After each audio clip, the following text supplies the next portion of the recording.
Kai po laidotuvių artimieji atidarė Vytauto Kernagio namų seifą, jie rado ploną voką su užrašu "Tik po mirties". Viduje rankraštis, kuriame maestro savo ranka buvo užrašęs sąrašą pavardžių ir sumų. Šalia kiekvienos pavardės data ir trumpas komentaras: atsisakė padėti, pažadėjo, bet dingo, pamiršo, kai prireikė. Šis dokumentas niekada nebuvo parodytas viešai. Kodėl šeima jį paslėpė? Ką jame matė tokio, kas galėjo sudrebinti visą politinę elitą? Ir kodėl žmonės, kurių pavardės ten įrašytos, šiandien sėdi aukščiausiose kėdėse ir kalba apie patriotizmą? Šis vokas ne tik popierius. Tai kaltinimo aktas valstybei, kuri savo didvyrį paliko mirti tyloje. 1989 metai. Lietuva virte virė. Gatvėse šimtai tūkstančių žmonių susikibusių rankomis, dainuojančių laisvės himnus. Ir tarp tų balsų vienas, kuris skambėjo garsiau už visus. Vytautas Kernagis. Vyras su gitara ir balsu, kuris galėjo priversti verkti net akmenis. Jo dainos buvo ne tik melodijos, jos buvo ginklai prieš sovietinę sistemą, šūkiai, kuriuos žmonės kartojo kaip maldas. Pavasario balsai, žalias rūtas, kur bėga šešupė, kiekviena eilutė buvo užkoduota žinia: mes esame tauta, mes norime laisvės, mes nepasiduosime. Bet kas buvo tas vyras už scenos? Kas slapstėsi už tos šypsenos, kuri švietė iš plakatų ir televizijos ekranų? Ar žinojote, kad Kernagis niekada nenorėjo būti simboliu? Kad jis svajojo apie ramų gyvenimą su šeima, apie mažą namelį prie ežero, kur galėtų rašyti dainas tik savo? Kad kiekvieną kartą, kai jį kviesdavo į mitingą, į demonstraciją, į dar vieną koncertą dėl tautos, jis jausdavo, kaip jo širdis suspaudžiama lyg replėmis. Jis negalėjo atsisakyti. Nes jei jis atsisakytų, žmonės pamanytų, kad jis išdavė. O Kernagis negalėjo išduoti. Net jei tai reiškia išduoti save. Pirmieji plyšiai atsirado dar tada, kai Lietuva buvo tik svajonė. 1988 metais, po vieno iš pirmųjų nepriklausomybės mitingų Vingio parke, Kernagis grįžo namo išsekęs. Jo žmona Rūta vėliau prisiminė: jis atsisėdo prie stalo, padėjo galvą ant rankų ir tyliai pasakė: aš nebenoriu dainuoti. Aš noriu tiesiog gyventi. Bet kitą rytą vėl išėjo į sceną. Nes jis žinojo, jei jis nestos, kas stovės. Tai buvo pirmasis ženklas, kad kažkas lūžta. Bet niekas nekreipė dėmesio. Visi matė tik šviesą, ne šešėlį, kuris augo už jos. O šešėlis augo greitai. Kuo labiau Lietuva artėjo prie nepriklausomybės, tuo labiau Kernagis jautėsi kalinys savo šlovės.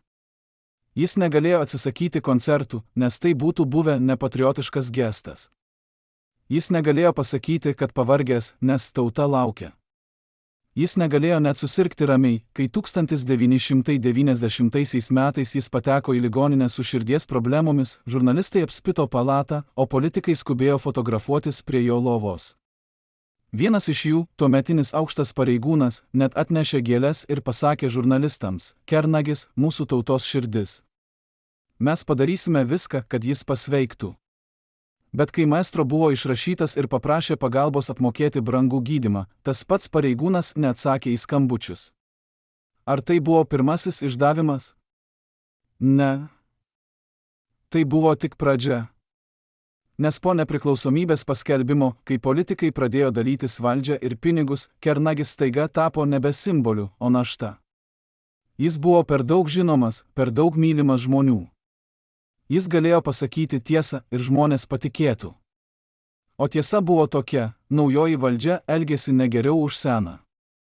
Tik vietoj raudonų vėliavų dabar buvo trispalvės, o vietoj partijos Demokratija, kuri reiškia tą patį, pinigai ir valdžia tiems, kurie moka žaisti žaidimą.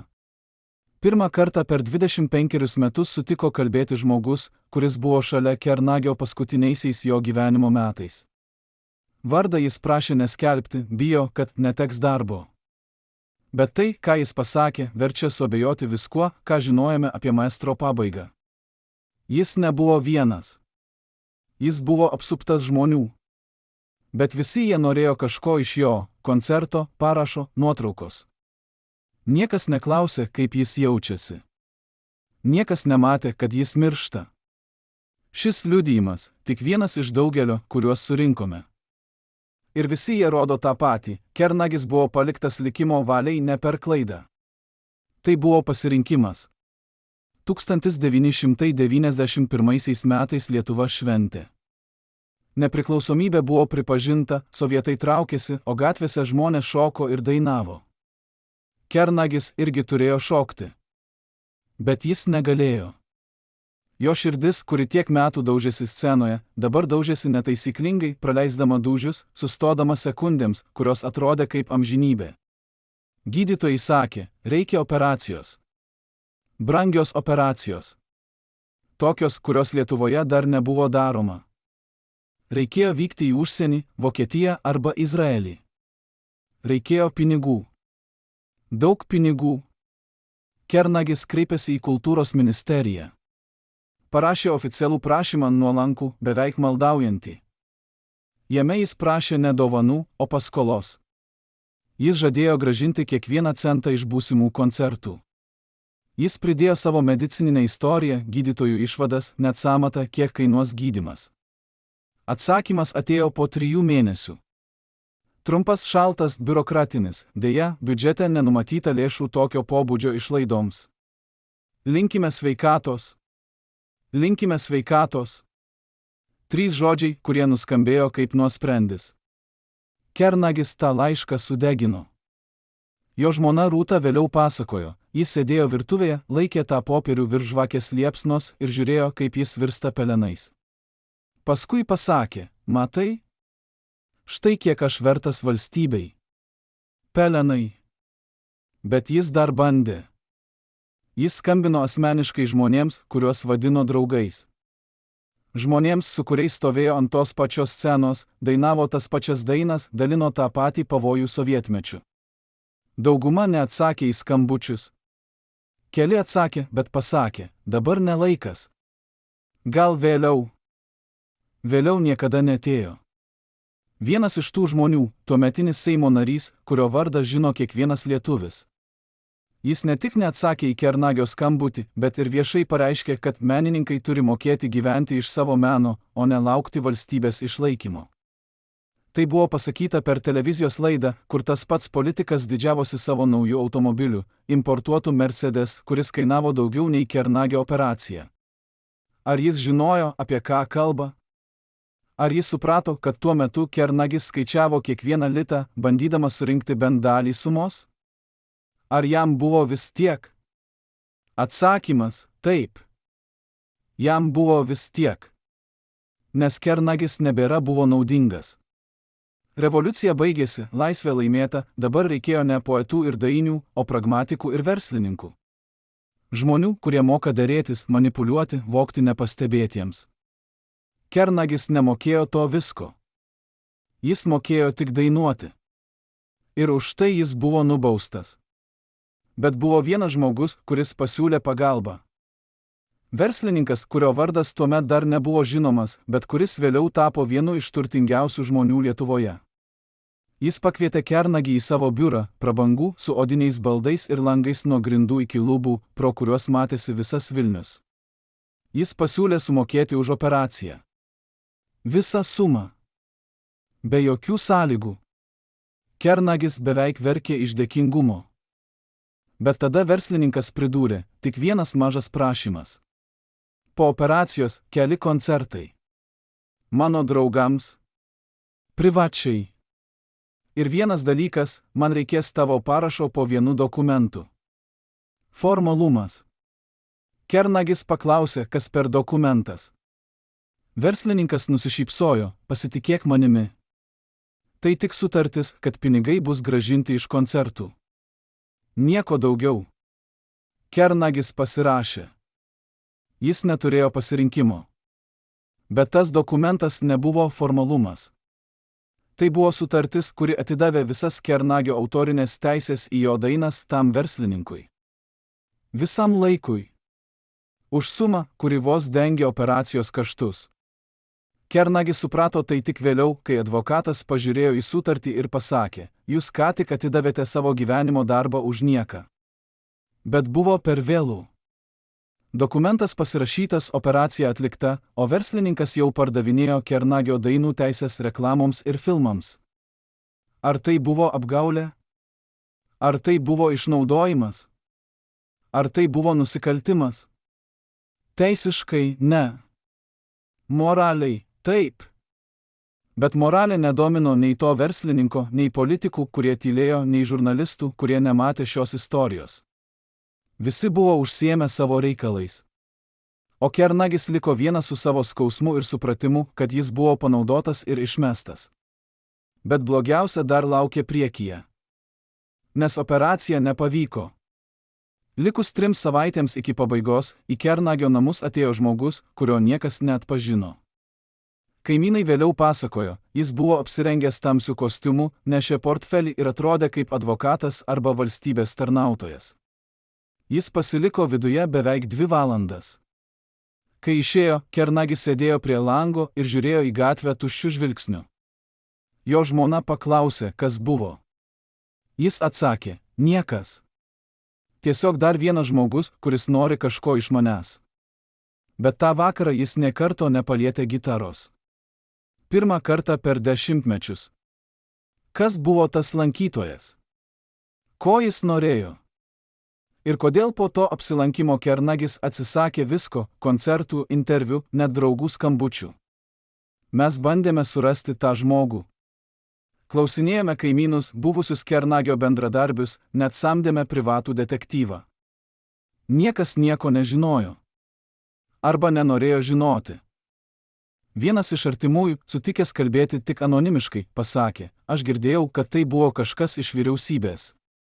Kad jie norėjo, jog Vytautas pasirašytų pareiškimą, kuriame jis palaikytų tam tikrą politinę partiją. Už tai žadėjo pinigų ir pagalbą. Bet jis atsisakė. Ir po to jis buvo paliktas. Ar tai tiesa? Ar tai tik gandas? Mes nežinome. Bet viena aišku, po to apsilankimo Kernagis pasikeitė. Jis tapo tylus, užsidaręs, beveik šešėlis savęs. 1992 metai. Paskutiniai Kernagio gyvenimo metai. Jis gyveno mažame bute Vilniaus pakraštyje, ne todėl, kad norėjo, o todėl, kad nebeturėjo pinigų didesniam. Jo autorinės teisės buvo parduotos, koncertai atšaukti dėl sveikatos, o valstybinė pensija buvo tokia maža, kad vos dengė komunalinius mokesčius. Jis, vyras, kurio dainos vis dar skambėjo per radiją, kurio veidą vis dar rodė televizija kaip tautos simbolį, gyveno beveik skurde. Jo šaldytuve duona, sviestas ir pienas. Jo spintoje 3 marškiniai ir 1 kelnės. Jo sąskaitoje 100 litų. Bet politikai tuo metu gyveno visai kitaip. Nauji automobiliai, užsienio kelionės, prabangūs butai. Kai kurie iš jų, tie patys, kurie stovėjo šalia Kernagio scenoje, kurie dėkojo jam už įkvėpimą ir drąsą, dabar važinėjo pro jo namus nepastebėdami. Vienas iš jų, tuometinis ministras, net gyveno tame pačiame rajone. Tik jo namas buvo 10 kartų didesnis, su apsauga ir baseinu. Ar jis žinojo, kad už kelių 100 metrų Kernagis skaičiuoja pinigus vaistams? Ar jam rūpėjo? Kernagio žmona Rūta bandė kovoti. Ji rašė laiškus, skambino į ministerijas, kreipėsi į žiniasklaidą. Bet niekas nenorėjo klausyti. Vienas žurnalistas net pasakė jai, jūsų vyras jau nebe naujiena. Žmonės nori girdėti apie ateitį, ne apie praeitį. Praeitį. Taip jie vadino žmogų, kuris dar buvo gyvas, kuris dar kvėpavo, kuris dar turėjo dainas neužbaigtas galvoje. Jis tapo praeitimi, kol dar buvo dabartimi. Paskutinį kartą Kernagis pasirodė viešai 1992 metų vasarą. Tai buvo mažas koncertas provincijos miestelyje, ne todėl, kad jis norėjo, o todėl, kad reikėjo pinigų. Organizatoriai sumokėjo jam 100 litų. 100 litų už koncertą vyro, kuris kadaise pripildydavo stadionus. Jis dainavo 5 dainas. Po 3 turėjo sustoti, širdis neatlaikė. Jis atsisėdo ant scenos krašto, laukdamas, kol praeis skausmas. Publika tylėjo. Kai jis atsistojo ir bandė tęsti, kažkas iš salės sušuko, gal geriau eik namo, seni. Kernagis nusišypsojo liūdna, pavargusią šypseną ir pasakė: taip, gal geriau. Jis padėjo gitarą ir nuėjo. Tai buvo paskutinis jo pasirodymas. Po to jis užsidarė namuose. Atsisakė skambučių, vizitų, net gydytojų. Kai draugai bandė aplankyti, jis sakydavo žmonai: pasakyk, kad manęs nėra. Jis sėdėdavo prie lango, žiūrėdavo į gatvę ir tylėdavo.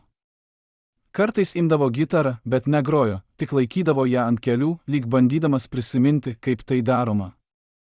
Kartais verkdavo. Tyliai, be garsų, tik ašaros riedėdavo per skruostus. Jo žmona nežinojo, ką daryti. Ji jautė, kad jis grimzta, bet negalėjo jo išgelbėti. Niekas negalėjo. Paskutinėmis dienomis jis pradėjo rašyti. Ne dainas, laiškus. Laiškus žmonėms, kurie jį išdavė. Jis nerašė pykčio žodžių ar kaltinimų. Jis rašė paprastai, beveik švelniai: aš suprantu, kodėl tu nepadėjai. Tu turėjai savo gyvenimą, savo šeimą, savo rūpesčius. Aš nekalinu tavęs. Tik norėčiau, kad žinotum, aš vis dar čia. Vis dar gyvas. Vis dar prisimenu, kaip mes kartu dainavome apie laisvę. Ar tu prisimeni? Šie laiškai niekada nebuvo išsiųsti. Jie buvo rasti po jo mirties, sudėti į voką su užrašu: kam tai įdomu? Bet kam tai įdomu? Mums.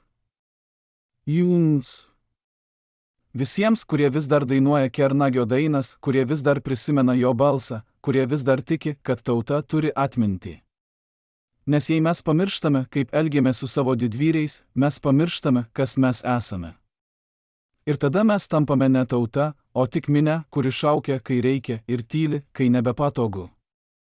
Kernagis mirė 1993 m. sausio mėnesį.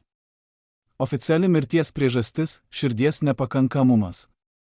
Bet tikroji priežastis – sudužusi širdis. Ne ta, kuri plaka krūtinėje, o ta, kuri tiki žmonėmis. Jis tikėjo, kad tauta, kuriai jis atidavė viską, pasirūpins juo, kai jam prireiks. Jis klydo. Ir už tą klaidą sumokėjo gyvybę. Bet istorija nesibaigė jo mirtimi.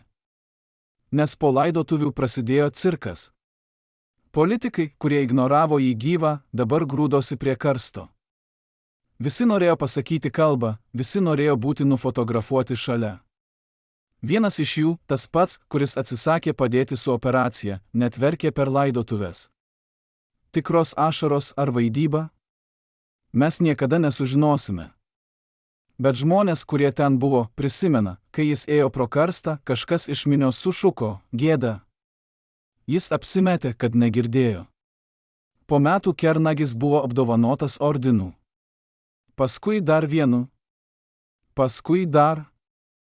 Jo vardas buvo suteiktas gatvei, mokyklai, koncertų salei. Bet kas iš to? Ar ordinas išgydė jo širdį? Ar gatvės pavadinimas sumokėjo už operaciją? Ar koncertų salė grąžino jam orumą? Ne. Tai buvo tik būdas valdžiai nuplauti rankas. Būdas pasakyti: žiūrėkite, mes jį gerbėme. Bet gerbti mirusį lengva. Sunku gerbti gyvą. Ir štai klausimas, kuris kankina iki šiol: ar galėjo būti kitaip? Ar Kernagis galėjo būti išgelbėtas? Atsakymas – taip.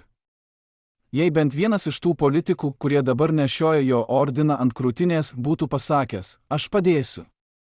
Jei bent viena ministerija būtų atsakiusi: mes rasime pinigų. Jei bent vienas žurnalistas būtų parašęs: mūsų didvyris miršta ir mes nieko nedarome.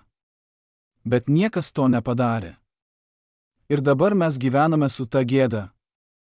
Tai ne tik Kernagio istorija. Tai mūsų istorija. Istorija apie tai, kaip mes elgiamės su žmonėmis, kurie mums davė viską. Istorija apie tai, kad ordinų sotus nebūsi. Ir istorija apie tai, kad kartais didžiausia tragedija – ne mirtis, o tai, kaip mes leidžiame žmonėms mirti. Kai po laidotuvių buvo atidaryta Kernagio testamento byla, notaras surado dokumentą, kurio niekas nesitikėjo rasti. Tai buvo sutartis pasirašyta 1991 metais tarp Kernagio ir vienos privačios klinikos Vokietijoje. Sutartyje buvo nurodyta operacijos data, kaina 30 000 vokiškų markių ir garantas. Garantu buvo įrašyta Lietuvos Respublikos kultūros ministerija. Bet ministerija niekada nesumokėjo. Klinika siuntė priminimus 5 laiškus per 8 mėnesius. Visi jie buvo grąžinti su antspaudu adresatas nepasiekiamas. Kaip ministerija gali būti nepasiekiama? Kaip valstybinė institucija gali tiesiog ignoruoti savo parašą po dokumentu?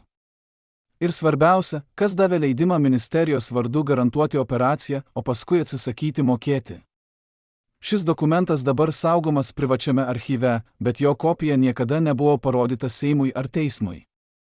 Notaras, kuris vedė tą bylą, dabar jau pensininkas, sutiko pakalbėti su mumis su viena sąlyga – jo veido nerodyti. Jis sėdi prie blandoje, rankos drebančios, balsas tylus, bet žodžiai, kaip smūgiai, aš mačiau daug testamentų. Turtingų žmonių, kurie paliko milijonus. Vargšų, kurie paliko tik skolas. Bet Kernagio byla buvo kitokia. Ten nebuvo turto. Ten buvo tik dokumentai, sutartys, kurias jis pasirašė tikėdamasis išgyventi ir sąskaitos, kurių jis negalėjo apmokėti. Ir tas garantas, kai pamačiau ministerijos antspaudą, pagalvojau, bent jau valstybė pasirūpino. Bet kai paskambinau į ministeriją paklausti apie mokėjimą, man pasakė, kad jokios tokios sutarties nėra. Kad tai turbūt klastotė. Klastotė. Su oficialiu antspaudu ir ministro pavaduotojo parašu. Jis nutyla, žiūri į stalą, kur guli ta pati sutartis, išblukusi, susidėvėjusi, bet vis dar įskaitoma. Paskui tęsė, aš bandžiau kelti šį klausimą. Rašiau raštus, skambinau žurnalistams. Niekas nenorėjo to liesti. Vienas redaktorius man pasakė tiesiai, mes negalime kaltinti ministerijos be įrodymų. Aš pasakiau, štai įrodymas. Jis atsakė, tai tik popierius. Mums reikia liudytojų. Bet visi liudytojai tylėjo. Arba dingo. Vienas iš ministerijos darbuotojų, kuris buvo atsakingas už tą sutartį, po metų emigravo į Kanadą. Kitas mirė autoavarijoje. Trečias tiesiog atsisakė kalbėti. Ir byla buvo uždaryta. Tyliai. Be triukšmo. Lyg nieko nebuvo. Bet kažkas buvo. Ir tas kažkas vadinasi sisteminis nusikaltimas. Ne vieno žmogaus, o visos sistemos, kuri veikia pagal vieną taisyklę. Jei gali išsisukti, išsisuk. Jei gali nuslėpti, nuslėpk. Jei gali pamiršti, pamiršk. Ir Kernagis buvo pamirštas. Ne iš karto, ne vienu sprendimu, o po truputį, dokumentas po dokumento, skambutis po skambučio, kol galiausiai jis tapo tik eilute byloje, kurią niekas nebeskaitė. Bet kas pasirašė tą garantą? Kas davė ministerijos antspaudą? Mes ieškojame atsakymo 3 metus. Klausinėjome buvusius ministerijos darbuotojus, peržiūrėjome archyvus, net samdėme teisininkus. Ir pagaliau radome. Dokumentą pasirašė tuometinis ministro pavaduotojas, žmogus, kurio vardas šiandien puošia vieną iš sostinės gatvių. Jis dabar gyvena užsienyje, turi pilietybę 2 šalyse ir verslą 3. Kai bandėme su juo susisiekti, jo advokatas atsiuntė laišką, mano klientas neatsimena jokios tokios sutarties ir prašo daugiau jo nebetrukdyti. Neatsimena. Patogus žodis, kai reikia pamiršti savo kaltę. Bet Kernagio šeima atsimena. Jo žmona Rūta, kuri dabar gyvena mažame namelyje provincijoje, saugo tą sutartį kaip relikviją. Ji ją laiko spintoje, tarp nuotraukų ir laiškų ir kartais, kai ateina svečiai, ji ją parodo. Ne iš keršto, o iš liūdesio. Žiūrėkite, ji sako, štai kiek verta valstybės garantija. Mažiau nei popierius, ant kurio ji parašyta. Ar ji kada nors gaus atsiprašymą? Ar kas nors kada nors pripažins klaidą? Greičiausiai ne. Nes pripažinti klaidą reikštų pripažinti kaltę. O kaltė turi kainą – politinę, finansinę, moralinę. Ir niekas nenori mokėti. Tačiau yra dar vienas dokumentas, kuris niekada nebuvo viešai parodytas. Tai Kernagio asmeninis dienoraštis, kurį jis vedė paskutiniaisiais gyvenimo mėnesiais. Ten nėra ilgų įrašų, tik trumpos pastabos, datos, pavardės. Bet vienas įrašas išsiskiria. Jis datuotas 1992 m. lapkričio 23 diena. Ten parašyta: šiandien skambinau į ministeriją 10 kartą. Sekretorė pasakė, kad ministras užsiėmęs. Paklausiau, kada galėsiu su juo pasikalbėti. Ji atsakė: gal po naujųjų metų. Po naujųjų metų aš jau būsiu miręs. Ar ji tai žino? Ar jai rūpi? Ar jai rūpėjo? Ar kam nors rūpėjo? Štai klausimas, kuris turėtų pažadinti kiekvieną iš mūsų. Nes jei mes leidžiame valstybei taip elgtis su savo didvyriais, tai ką mes leidžiame jai daryti su mumis, paprastai žmonėmis, kurie neturi nei šlovės, nei balsų, nei dainų? Ar mes esame tik numeriai byloje, kurią galima uždaryti, kai tampa nepatogu? Yra vieta Vilniuje, apie kurią nedaug kas žino. Tai nedidelis butas sename name Žvėryne, kur Kernagis praleisdavo paskutinėsias savo gyvenimo dienas. Ne tas butas, kur jis gyveno su šeima, tas buvo parduotas, kad sumokėtų skolas. Šis butas priklausė draugui, kuris leido Kernagiui ten apsistoti laikinai. Laikinai virto amžinai.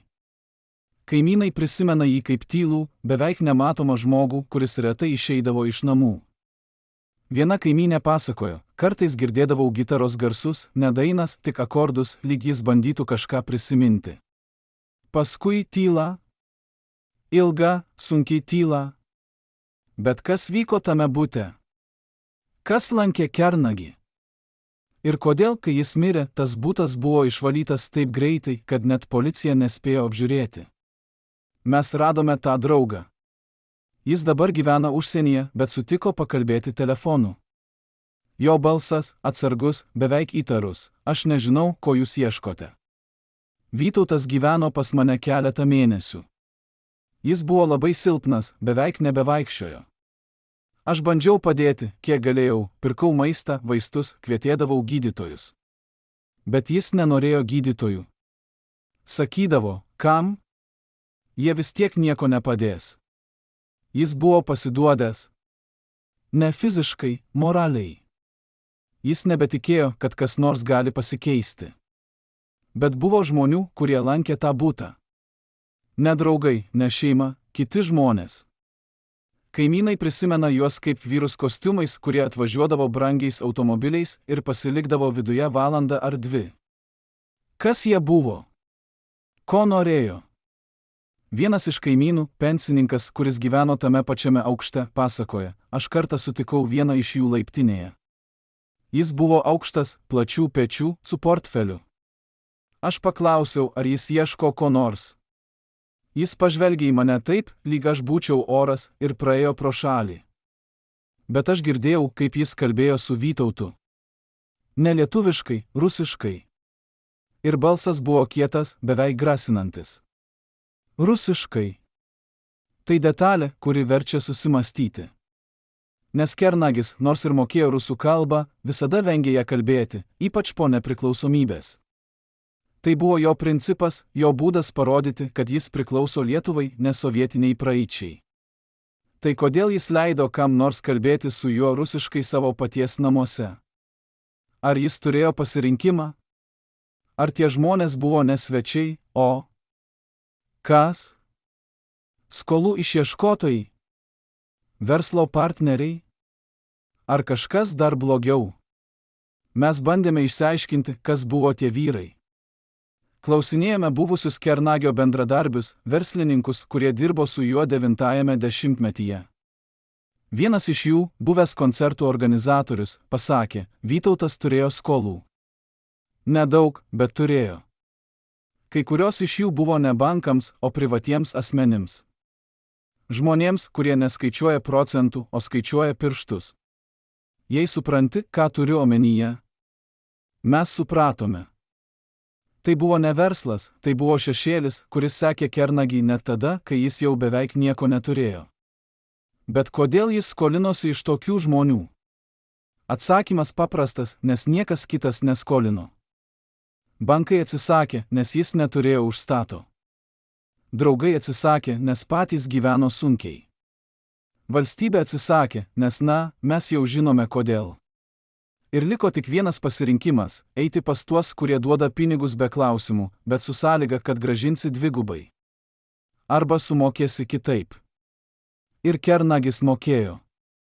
Ne pinigais, jų jis nebeturėjo. Jis mokėjo savo vardu. Vienas iš tų verslininkų vėliau tapo žinomas kaip kultūros mecenatas, jis finansavo koncertus, teatrus, net labdaros renginius. Ir visur jis naudojo kernagio vardą kaip garantą, pats kernagis man patikėjo savo dainas.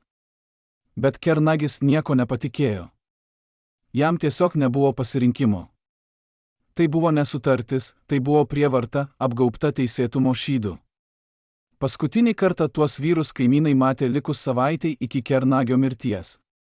Jie atvažiavo vėlai vakare, pasiliko trumpai, ne ilgiau nei 10 minučių ir išvažiavo. Kitą rytą kernagis buvo rastas sėdintis prie lango, žiūrintis į gatvę. Jis neverkė, nekalbėjo, tiesiog sėdėjo. Jo draugas pasakoja, aš paklausiau, ar viskas gerai. Jis pažvelgė į mane ir pasakė, dabar jau taip. Dabar jau baigta. Aš nesupratau, ką jis turi omenyje. Bet dabar suprantu. Jis žinojo, kad pabaiga arti. Ir jis buvo pasirengęs. Ar jis buvo pasirengęs? Ar kas nors gali būti pasirengęs tokiai pabaigai, vienišas, pamirštas, apiplėštas net savo orumo? Mes norime tikėti, kad ne. Mes norime tikėti, kad kiekvienas žmogus, ypač toks kaip kernagis, nusipelno geresnės pabaigos. Bet gyvenimas ne apie tai, ko mes nusipelnome. Gyvenimas apie tai, ką mes gauname. Ir kernagis gavo tylą, šešėlius ir vyrus kostiumais, kurie atėmė paskutinį, ką jis turėjo, viltį. Bet istorija apie tą butą nesibaigė jo mirtimi. Nes po laidotuvių, kai šeima norėjo pasiimti jo asmeninius daiktus, butas jau buvo tuščias. Viskas išvežta, drabužiai, knygos, net gitara. Kas tai padarė? Draugas sako, kad ne jis. Šeima sako, kad ne ji. Policija sako, kad nebuvo jokio pranešimo apie vagystę. Tai kas? Kas turėjo raktus? Kas žinojo, kad kernagis mirė, dar prieš tai tapo vieša žinia? Ir svarbiausia, ką jie ieškojo tame bute? Ar ten buvo kažkas, ko niekas neturėjo matyti? Viena versija, ten buvo dokumentai. Tos pačios sutartys, apie kurias kalbėjome anksčiau. Galbūt ten buvo ir daugiau, laiškai, įrašai, dienoraščiai. Dalykai, kurie galėjo atskleisti tiesą apie tai, kas iš tikrųjų vyko paskutiniaisiais kernagio gyvenimo mėnesiais. Ir kažkas nenorėjo, kad ta tiesa išaiškėtų. Tai tik versija. Bet kartais versijos yra arčiau tiesos nei oficialūs faktai. Ar mes kada nors sužinosime, kas buvo tame bute? Kas jį išvalė? Ir kas buvo tie vyrai kostiumais? Greičiausiai ne. Nes kai kurios paslaptys palaidojamos kartu su žmonėmis. Bet viena aišku, kernagio paskutinės dienos buvo ne ramybės dienos. Jos buvo kovos dienos. Kovos ne už garbę ar šlovę, o už elementariausią dalyką – teisę numirti oriai. Ir tą kovą jis pralaimėjo. Ne todėl, kad buvo silpnas, o todėl, kad buvo vienas. Ir niekas jam nepadėjo. Ar jūs būtumėte padėję? Ar jūs būtumėte atėję į tą butą, paklausę, kaip jis jaučiasi, pasiūlę pagalbą? Ar jūs būtumėte buvę tas vienas žmogus, kuris pasakytų, tu nesi vienas? Pagalvokite apie tai. Nes galbūt šiandien kažkur yra kitas kernagis, kitas žmogus, kuris davė mums viską ir dabar miršta tyloje. Ir galbūt mes vėl tylime. Kai kernagio kūnas buvo rastas, pirmasis, kas atvyko į vietą, buvo ne greitoji pagalba, ne policija, o žurnalistas. Kaip jis sužinojo taip greitai? Kas jam paskambino? Ir kodėl jo fotoaparatas jau buvo paruoštas, kai jis įžengė į butą? Šios nuotraukos niekada nebuvo paskelbtos oficialiai. Bet jos egzistuoja. Mes jas matėme. Jose ne tik kernagio kūnas, bet ir kambario interjeras, dokumentai ant stalo, net atviras dienoraštis. Kas davė leidimą fotografuoti? Kas norėjo, kad tos nuotraukos būtų padarytos? Ir svarbiausia, kas jas dabar saugo ir kodėl jos niekada nebuvo perduotos šeimai. Tas žurnalistas dabar dirba vienoje iš didžiausių Lietuvos naujienų agentūrų. Jis užima aukštą postą, turi gerą atlyginimą ir reputaciją. Kai mes bandėme su juo susisiekti, jis atsisakė kalbėti. Jo atstovas atsiuntė trumpą pranešimą: mano klientas nedalyvauja jokiuose projektuose susijusiuose su Vytautu Kernagiu. Prašome gerbti jo privatumą. Privatumą. Keistas žodis žmogui, kuris užsiima viešinimu kitų žmonių gyvenimų. Bet mes nepasiduodame taip lengvai. Mes radome žmogų, kuris tuo metu dirbo toje pačioje redakcijoje, jaunesnį reporterį, kuris buvo išsiųstas į vietą kartu su tuo žurnalistu. Jis dabar gyvena užsienyje, bet sutiko pakalbėti su sąlyga, kad jo tapatybė liks paslaptis. Jis sako: aš niekada nepamiršiu tos dienos. Mes gavome skambutį anksti ryte, apie 7 valandą. Vyresnysis redaktorius pasakė: Kernagis miręs. Važiuokite dabar. Aš paklausiau, kaip jis žino. Jis atsakė: neužduok klausimų, tiesiog važiuok. Mes atvažiavome per 20 minučių. Durys buvo atrakintos. Viduje Kernagis sėdintis krėsle, galva atsilošusi, akys užmerktos. Atrodė, lyg jis tiesiog užmigo. Bet jis buvo šaltas. Jis nutyla, alsavimas sunkus, lyg prisiminimai vis dar slegia. Paskui tęsė: mano kolega iškart pradėjo fotografuoti. Viską, kūną, kambarį, stalą. Aš paklausiau, ar tai teisėta. Jis pasakė: mes čia ne dėl teisėtumo. Mes čia dėl istorijos. Bet tai nebuvo istorija. Tai buvo invazija. Mes buvome ten ne kaip žurnalistai, o kaip nežinau kaip pavadinti. Grifai. Mes maitinomės svetima tragedija. Bet kas jiems paskambino? Kas žinojo, kad Kernagis miręs, dar prieš tai sužinojo šeima? Atsakymas slypi telefono įrašuose, kuriuos mes gavome iš buvusio telekomunikacijų darbuotojo. Ta rytą apie 6:30 iš Kernagio buto buvo paskambinta į vieną numerį. Tas numeris priklausė ne šeimai, ne draugui, ne gydytojui. Jis priklausė tam pačiam verslininkui, kuris padėjo Kernagiui su operacija. Pokalbis truko 2 minutės 40 sekundės. Kas kalbėjo? Apie ką? Mes nežinome. Bet po 10 minučių tas pats verslininkas paskambino į naujienų agentūrą. Ir po 20 minučių žurnalistai jau buvo vietoje. Ar tai sutapimas? Ar tai buvo suplanuota? Mes negalime įrodyti. Bet faktai kalba patys už save. Kažkas norėjo, kad Kernagio mirtis būtų užfiksuota greitai, kol dar niekas nespėjo sutvarkyti scenos. Kažkas norėjo turėti įrodymus, ne mirties, o to, kas liko po jos. Dokumentų, dienoraščių, laiškų. Ir tas kažkas žinojo, kad žurnalistai padarys tai, ko policija nepadarytų, fotografuos viską, neužduodami klausimų. Bet kur dabar tos nuotraukos? Mes bandėme jas rasti. Kreipėmės į archyvus, į redakcijas, net į privačius kolekcininkus. Niekas jų neturi. Arba niekas neprisipažįsta turys. Vienas iš archyvarijų mums pasakė: tokios nuotraukos paprastai būna sunaikinamos po 4 metų. Ypač jei jos jautrios. Bet kodėl jos jautrios? Kas jose tokio, ko negalima rodyti?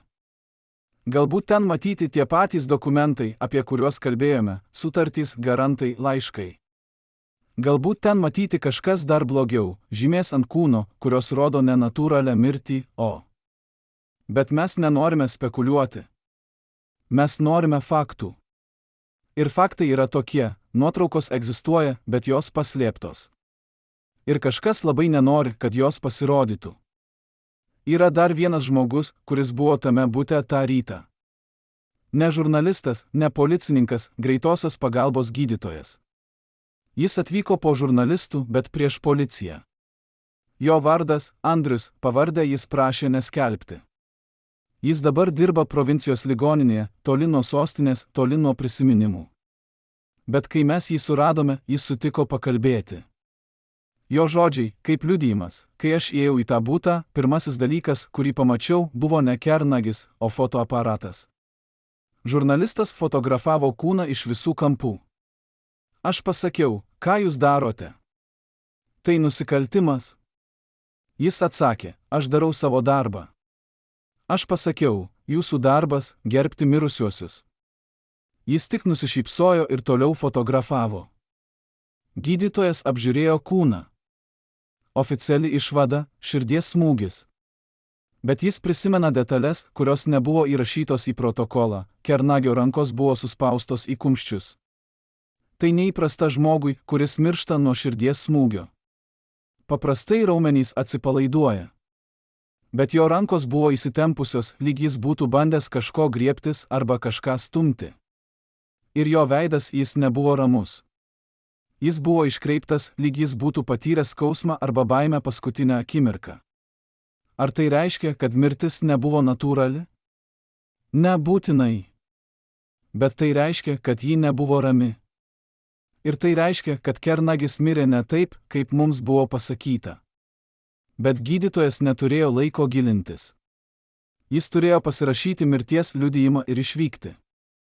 Protokolas buvo standartinis – vardas, pavardė, amžius, mirties priežastis. Niekas neklausė apie detalės. Niekas nenorėjo žinoti. Ir gydytojas tylėjo. Iki šiol. Kodėl jis kalba dabar? Nes aš nebegaliu tylėti, jis sako. Aš nešioju tą kaltę 25 metus. Kaltę, kad neparašiau tiesos.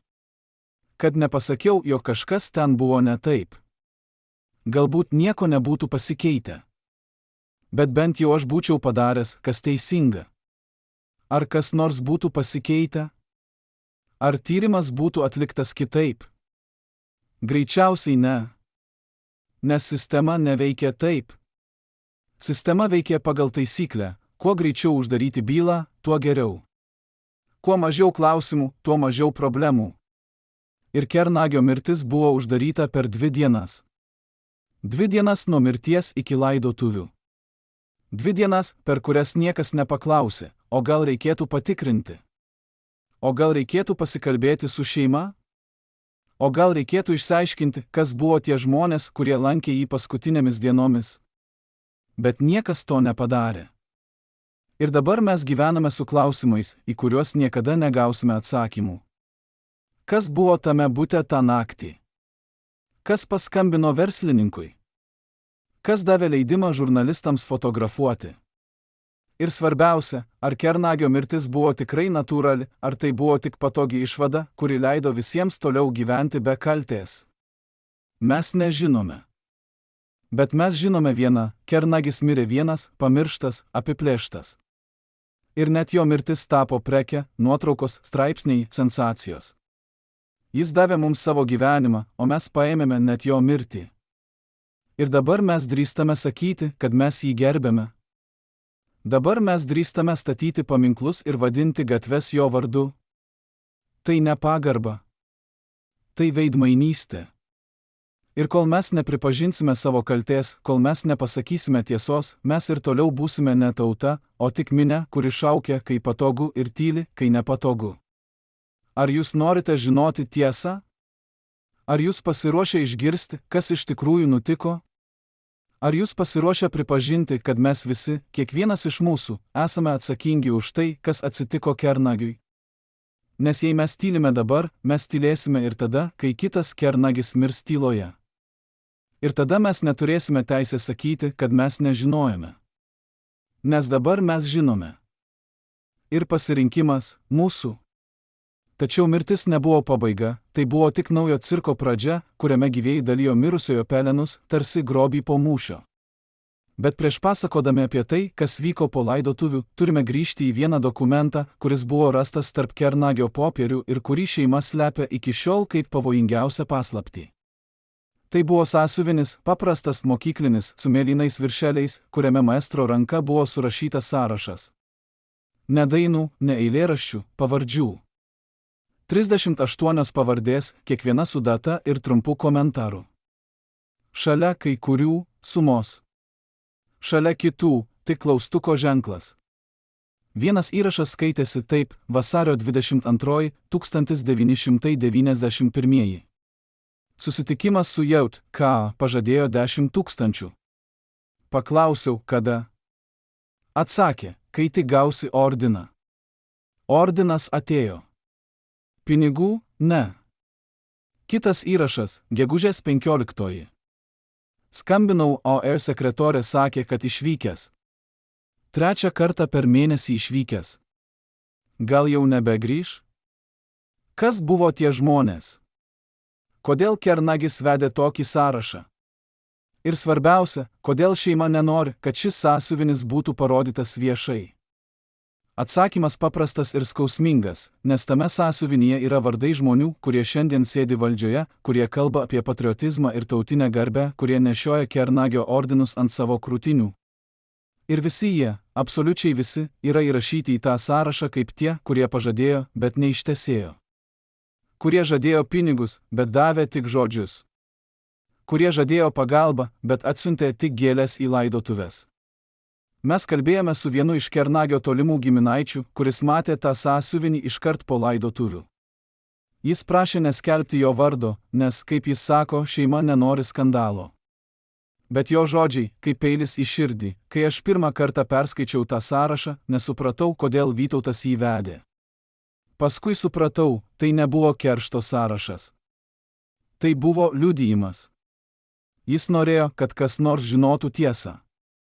Kad kas nors pamatytų, kaip su juo elgėsi tie, kuriuos jis vadino draugais. Bet šeima nusprendė paslėpti. Ne dėl to, kad nenorėjo skaudinti tų žmonių. O dėl to, kad bijojo. Bijojo, kad tie žmonės atkeršys. Kad jie sunaikins Kernagio atminimą, jei tiesa išaiškės. Ar tai pagrįsta baimė? Ar tie žmonės tikrai galėtų sunaikinti Kernagio atminimą? Pažiūrėkime į faktus. Po Kernagio mirties prasidėjo keista kampanija žiniasklaidoje. Straipsniai, kuriuose buvo rašoma ne apie jo nuopelnus, o apie jo sudėtingą charakterį, finansinius sunkumus, priklausomybę nuo alkoholio. Vienas žurnalistas net parašė, kad Kernagis pats buvo kaltas dėl savo vargų, nes nemokėjo tvarkyti pinigų. Kitas užsiminė, kad jis gyveno ne pagal išgales ir skolinosi iš abejotinų žmonių. Trečias, kad jo šeima dabar bando kaltinti valstybę, nors iš tikrųjų problema buvo paties Kernagio gyvenimo būde. Kas užsakė tuos straipsnius? Kas mokėjo tiems žurnalistams? Mes negalime įrodyti tiesioginio ryšio. Bet mes žinome vieną, visi tie žurnalistai dirbo leidiniuose, kurie priklausė žmonėms susijusiems su politika. Ir visi tie straipsniai pasirodė per 3 mėnesius po Kernagio mirties, lygiai tuo metu, kai šeima pradėjo kelti klausimus apie valstybės atsakomybę. Ar tai sutapimas? Jūs spręskite patys. Bet grįžkime prie to sąsiuvinio. Vienas iš įrašų ypač išsiskiria. Jis datuotas 1992 m. spalio 31 d., likus 3 mėnesiams iki Kernagio mirties. Ten parašyta: šiandien supratau, kad niekas nepadės. Visi tik žada. Visi tik kalba. Bet kai prašai konkrečiai, visi dingsta. Gal aš per daug tikėjausi? Gal aš per daug tikėjau žmonėmis? O gal tiesiog buvau naudingas tik tada, kai reikėjo dainuoti ant scenos, o dabar, kai reikia pagalbos, aš esu tik našta. Šie žodžiai ne tik liudijimas apie išdavystę. Tai liudijimas apie tai, kaip sistema sulaužo žmogų. Ne fiziškai, o moraliai. Ne per smurtą, o per abejingumą. Ir štai klausimas, kuris turėtų pažadinti kiekvieną iš mūsų: kiek dar tokių sąsiuvinių saugoma Lietuvos namuose? Kiek dar žmonių, kurie davė viską šiai šaliai, dabar sėdi tyloje ir rašo sąrašus tų, kurie juos išdavė? Ir ar mes kada nors išdrįsime pažvelgti į tuos sąrašus ir pasakyti: taip, mes kaltės? Ar mes ir toliau slapstysimės už ordinų ir gatvių pavadinimų, apsimesdami, kad mes gerbėme tuos, kuriuos palikome mirti? Bet buvo vienas žmogus, kuris niekada neišdavė Kernagio. Vienas žmogus, kuris liko šalia iki pačios pabaigos. Ir tas žmogus nebuvo nei politikas, nei verslininkas, nei net artimas draugas. Tai buvo paprasta moteris, valytoja iš tos pačios klinikos, kur kernagis gulėjo paskutinį kartą prieš mirtį. Jos vardas, Ona, pavardę jį prašė neskelbti, nes, kaip jis sako, nenoriu jokios šlovės už tai, kas turėjo būti savaime suprantama. Mes ją radome po ilgų paieškų, ji dabar gyvena mažame kaimelyje už 100 km nuo Vilniaus, viena su katėmis ir prisiminimais.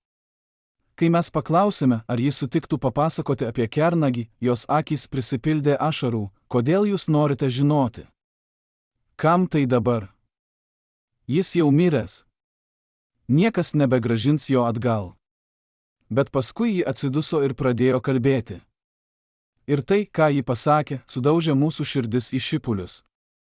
Aš pirmą kartą pamačiau Vytautą 1991 metų rudenį, ji pradeda. Jis gulėjo palatoje vienas, ne todėl, kad norėjo, o todėl, kad niekas nenorėjo su juo gulėti. Kiti pacientai bijojo, kad jis miršta ir nenorėjo to matyti. Gydytojai užeidavo retai, tik patikrinti pulsą ir pakeisti lašus. Niekas su juo nekalbėjo. Niekas neklausė, kaip jis jaučiasi. Jis buvo tiesiog numeris byloje, palata 23, lova 2. Ji nusišluosto ašaras ir tęsė, aš užeidavau valyti kas rytą. Pirmą kartą, kai įėjau, jis sėdėjo lovoje ir žiūrėjo pro langą. Aš pasakiau, labas rytas. Jis atsigręžė ir pažvelgė į mane taip, lyg nebūtų girdėjęs žmogiško balso savaitę. Paskui nusišypsojo, liūdna, pavargusią šypseną, ir pasakė, labas. Atsiprašau, kad trukdau. Trukdau.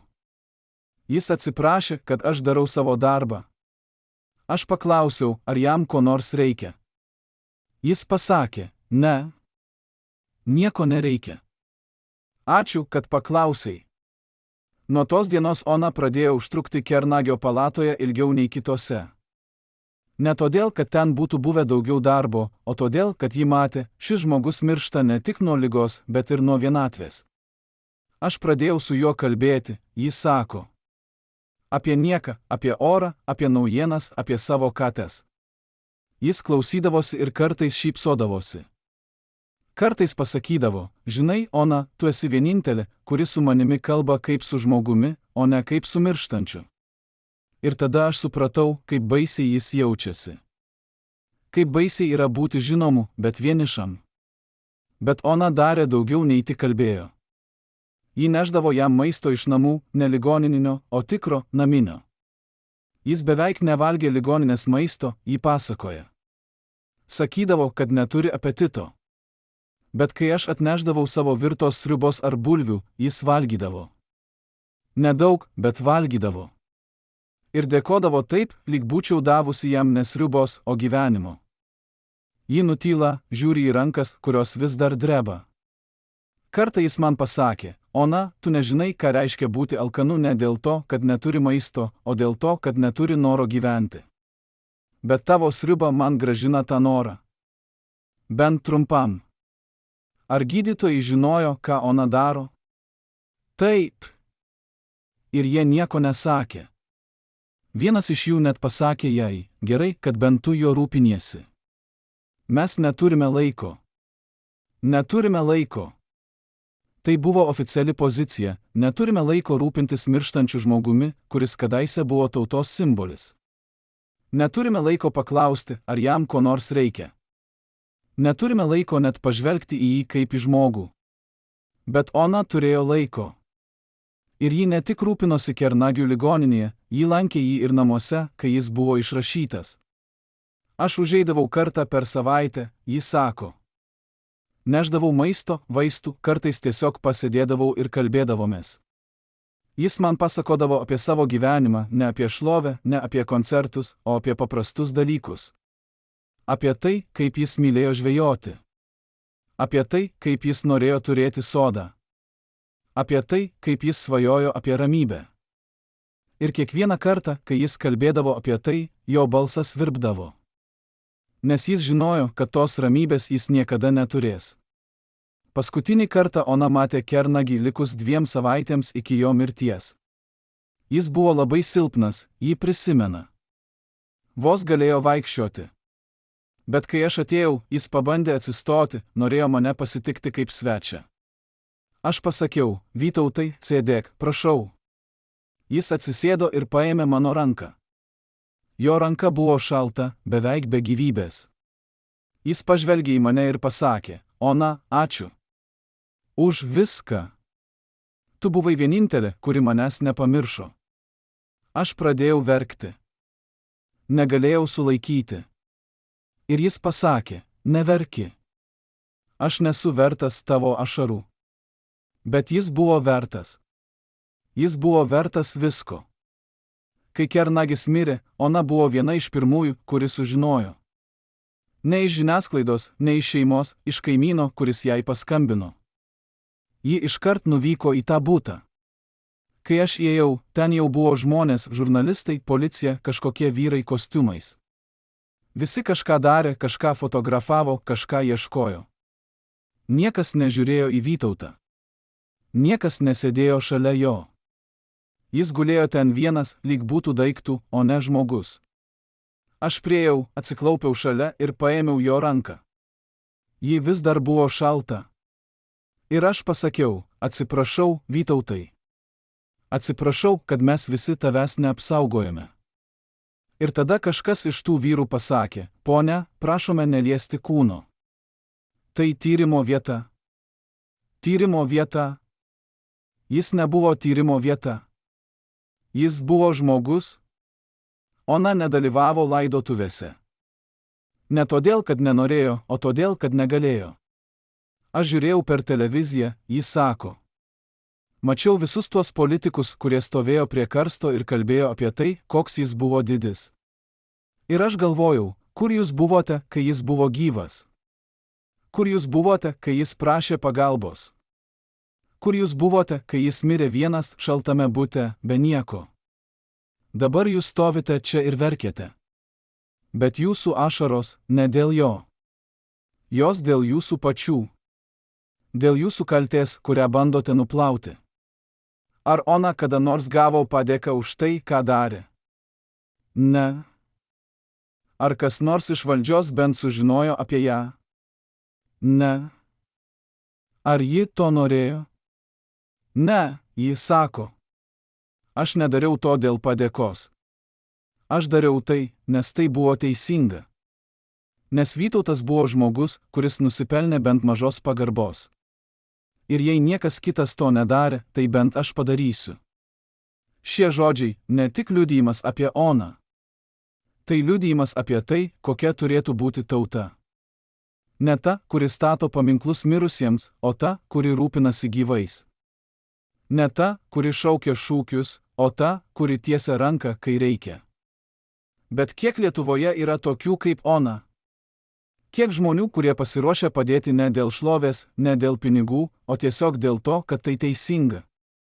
Mes bijome, kad per mažai. Mes bijome, kad dauguma iš mūsų yra kaip tie politikai, garsus, kai reikia, ir tylus, kai nepatogu. Ir kol mes nepasikeis, kol mes netapsime daugiau kaip Ona ir mažiau kaip tie, kurie stovėjo prie karsto su netikromis ašaromis, mes ir toliau būsime tauta, kuri išduoda savo didvyrius. Ar jūs galėtumėte būti kaip Ona? Ar jūs galėtumėte ateiti pas žmogų, kuris miršta vienas, ir tiesiog pasakyti, aš čia? Tu nesi vienas? Pagalvokite apie tai.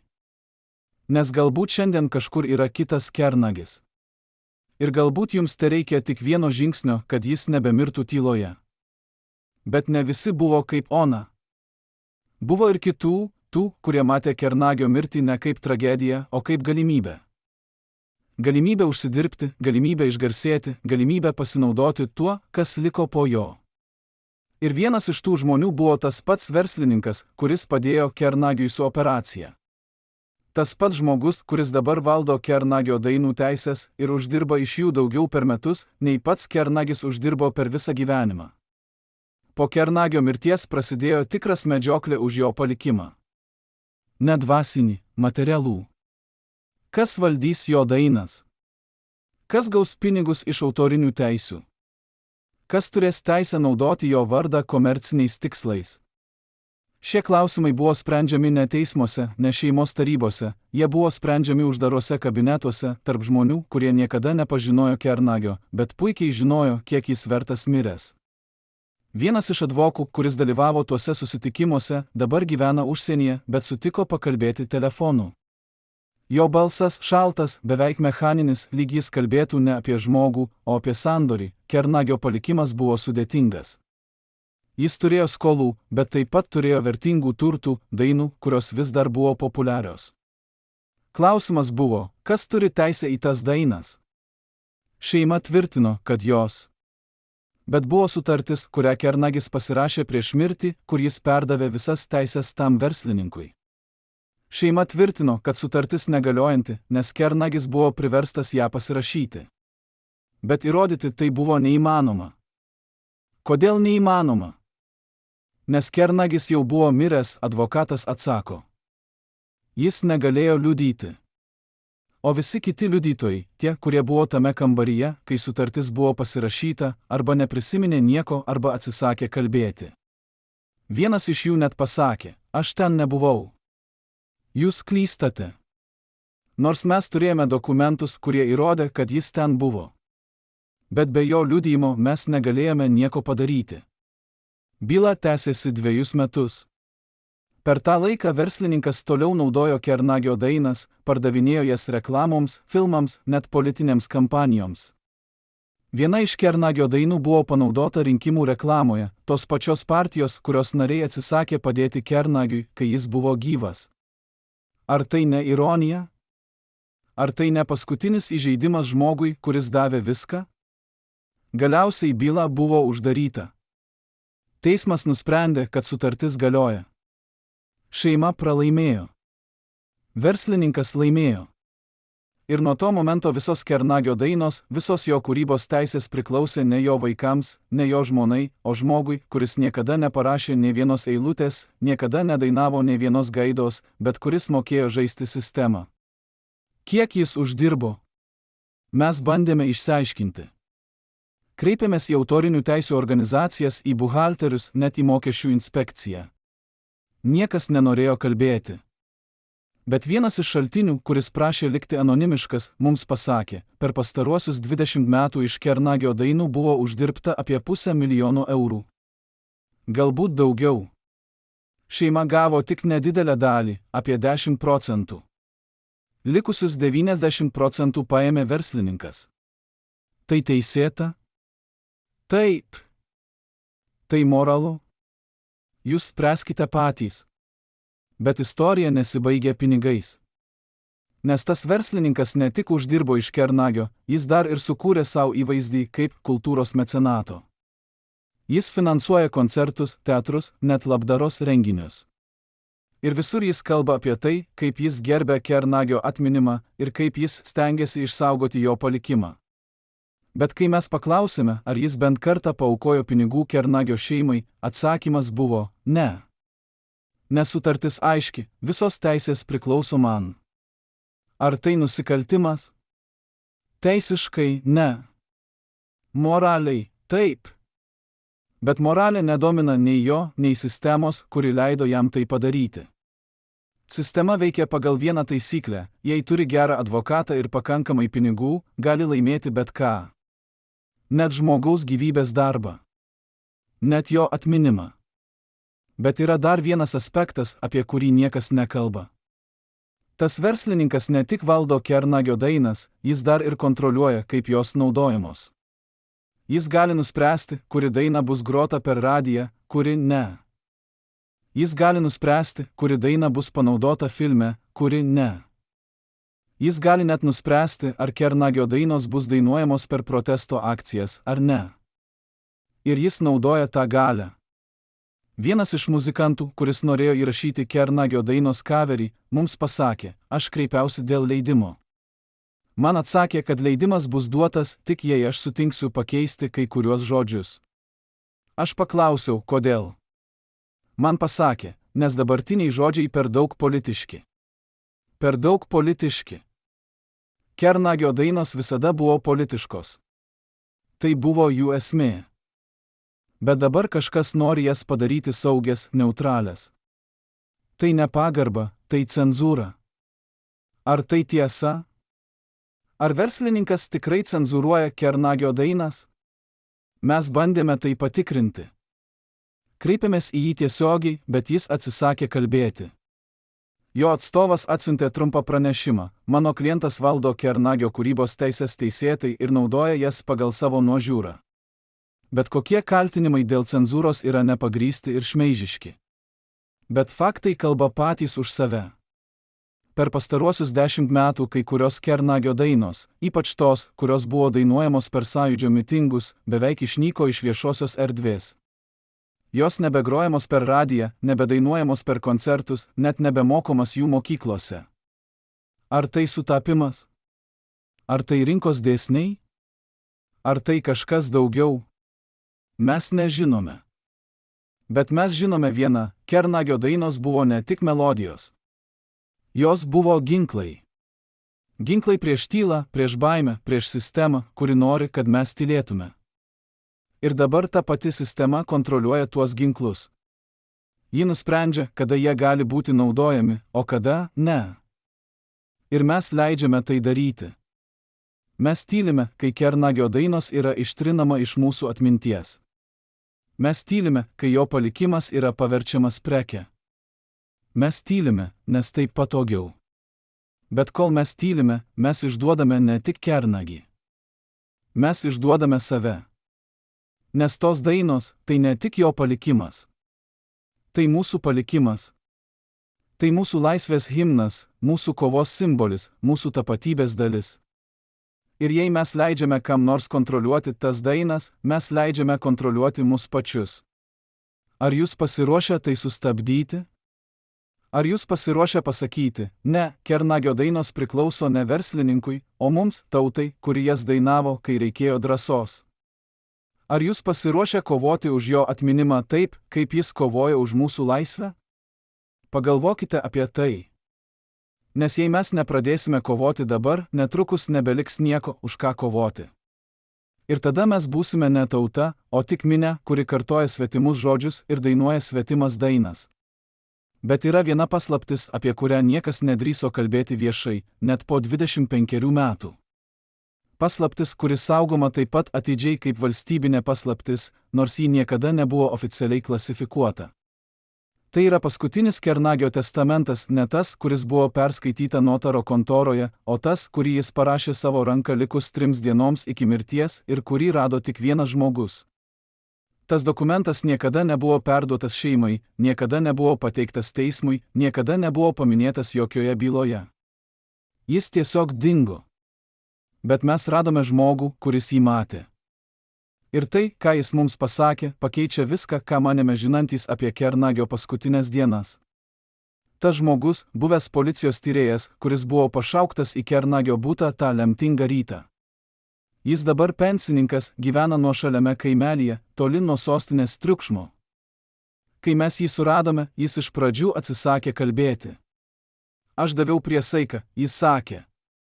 Aš negaliu atskleisti to, ką mačiau tarnyboje. Bet kai mes pasakėme, kad tai ne apie tarnybą, tai apie tiesą, jis nutilo ilgai.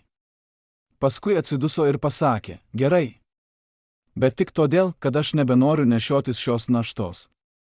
Aš nebenoriu tylėti. Jo vardas, Petras, pavardę jis prašė neskelbti. Jis sėdi savo mažoje virtuvėje, rankos sudėtos ant stalo, akis žvelgia į priekį, bet matyt, kad jos mato ne mus, o tuos prisiminimus, kurie vis dar kankina. Kai aš atvykau į tą butą, jis pradeda, ten jau buvo žmonių, žurnalistai, kažkokie vyrai kostiumais, net vienas žmogus iš ministerijos. Visi kažką darė, kažką ieškojo. Mano užduotis buvo paprasta – užfiksuoti mirties vietą ir surašyti protokolą. Bet kai aš pradėjau apžiūrėti kambarį, pamačiau kažką keisto. Jis nutyla, geria vandens, rankos lengvai dreba. Ant stalo gulėjo popieriai, daug popierių. Laiškai, sąskaitos, dokumentai. Bet vienas popierius išsiskyrė. Jis buvo padėtas atskirai, lyg Kernagis būtų norėjęs, kad kas nors jį rastų. Tai buvo laiškas, rankraštis, parašytas jo ranka, datuotas sausio 10 diena 1993 metais. likus 3 dienoms iki jo mirties. Aš pradėjau skaityti. Ir tai, ką perskaičiau, privertė mane suprasti, kad čia kažkas ne taip. Kas buvo tame laiške? Petras žiūri į mus, jo veidas rimtas, beveik išblyškęs. Ten buvo pavardės. 10 pavardžių žmonių, kurie, kaip Kernagis rašė, turėtų žinoti tiesą. Šalia kiekvienos pavardės trumpas sakinys. Vienas skaitėsi: tu žadėjai pinigus už operaciją, bet davei tik ordiną. Ordinu sotus nebūsi. Kitas: tu sakei, kad esi draugas, bet kai paprašiau pagalbos, tu buvai užsiėmęs. Dabar tu užsiėmęs mano laidotuvėmis. Trečias: tu paėmei mano dainas ir padarei iš jų verslą. Bet ar tu bent kartą pagalvojai, kad aš mirštu? Kiekvienas sakinys buvo kaip smūgis. Ne pykčio smūgis, liūdesio smūgis. Bet tai nebuvo viskas. Laiško pabaigoje Kernagis parašė dar vieną pastraipą, ilgiausią, skaudžiausią. Petras prisimena ją beveik žodis žodin: aš nežinau, kas ras šį laišką. Galbūt niekas. Galbūt jis bus sudeginta kartu su kitais popieriais. Bet jei kas nors jį ras, prašau, neparodykite jo šeimai. Jie ir taip pakankamai kentėjo. Parodykite jį tiems, kurie turi žinoti. Tiems, kurie mano, kad jie gali elgtis su žmonėmis kaip su daiktais ir niekas nesužinos. Aš noriu, kad jie žinotų, aš žinojau. Aš žinojau, kas jie tokie. Ir aš atleisdavau jiems.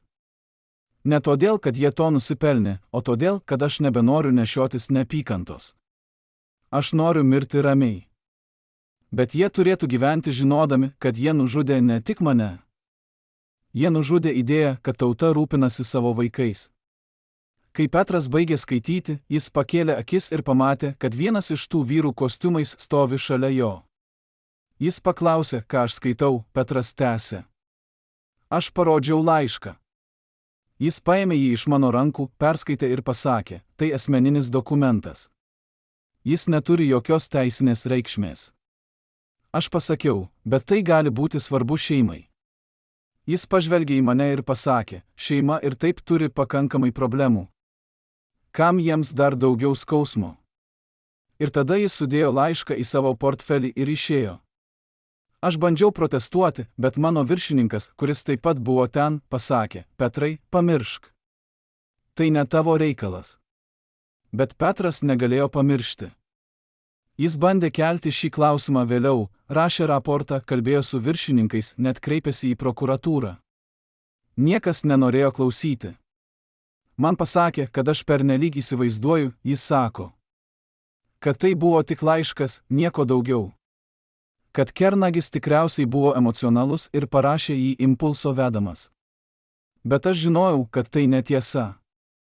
Aš mačiau jo raštą, jis buvo tvirtas, aiškus, be jokių ištaisimų.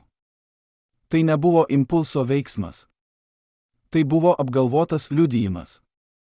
Kas buvo tas vyras, kuris paėmė laišką? Petras nežino tiksliai. Jis neprisistatė, jis sako. Bet aš vėliau sužinojau, kad jis dirbo vienoje iš ministerijų, ne kultūros, o kažkur aukščiau. Galbūt vidaus reikalų, galbūt net premjero kanceliarijoje. Jis turėjo galią. Ir jis panaudojo tą galią, kad užtikrintų, jog tas laiškas niekada nepasieks viešumą. Kodėl? Kodėl tas laiškas buvo toks pavojingas? Atsakymas paprastas, nes jame buvo pavardės. Pavardės žmonių, kurie tuo metu jau buvo valdžioje arba artimi valdžiai. Žmonių, kurie negalėjo sau leisti, kad jų vardai būtų susieti su Kernagio mirtimi. Ne todėl, kad jie būtų buvę tiesiogiai kalti, teisiškai jie nepadarė nieko neteisėto. Bet moraliai? Moraliai jie buvo kalti. Ir tas laiškas tai įrodė. Ar tas laiškas vis dar egzistuoja? Ar jis saugomas kažkur archyve, užrakintame seife, paslėptame nuo akių? Mes nežinome. Bet mes žinome vieną, jei tas laiškas kada nors pasirodys, jis sukrės Lietuvą labiau nei bet koks skandalas. Nes jis parodys ne tik tai, kaip sistema elgėsi su Kernagiu. Jis parodys, kaip sistema elgiasi su visais mumis, kaip ji naudoja mus, kai jai reikia, ir išmeta, kai nebereikia. Ir kaip jis slepia savo kaltę, kad galėtų toliau veikti be atsakomybės.